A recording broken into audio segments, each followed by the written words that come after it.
Урматтуу төрага, урматтуу депутаттар, өкмөттүн мүчөлөрү. Бул жер сүйлөй турган жер. Өкмөттүн өкүлү душманбы бизге? Депутаттар жообун айтты, өкмөттүн өкүлү жооп берип атат. Эми кичине катуу кетип калды ал. Мурунтадан болгон нерсе. Бирок ар ким өзүнүн оюн айтканга укугу бериш керек. Эч ким өкмөт жок, мыйзам жок, президент жок, талаада калдык, оптом саталы деген биздин арабыздан деле чыгып атпайбы?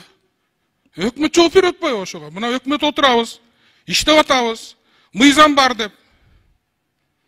Далилдештерин пикир айтса эле пикирди линчеп айтат экенин туура көрүп алдык баарыбызчы. Ким биринчи сөз айтып эле мындай жалобун ыйгылса эле баарыбыз ошого болушуп атабыз. Мына мен деле айтып атам министрлерге, кээ бирөөлөрүнө сындарды келип жооп берип атышат. Анан эми оппозиция өзүнүн пикирин айтса, позициядагылар өзүнүн пикирин айтса, эми муну менен эмне эки жат кырылалыбы? Айткандарын айтып атат. Пикирлерин айтсын, катуу кетпеш керек. Анан эми өкмөт эмне жалгыз эле биз айтып эле өкмөт айтпаш керек боюн. Байсаловду ошентип атып, оозун жаптык. Мына Камчыбек Кыдыршайчы айтып атат, мунун да оозун жабалы. Эртең менин оозумду жапкыла, бүрсү күнү Мадумаровдун оозун жапкыла. Тымкый эле отуруп берели анда баарыбызчы. Ошон үчүн кичине сабырдуулук кылыш керек да. Өлкө жалгыз эле. Башка өлкө жок бизде. Ар ким өзүнүн пикирин айтсын.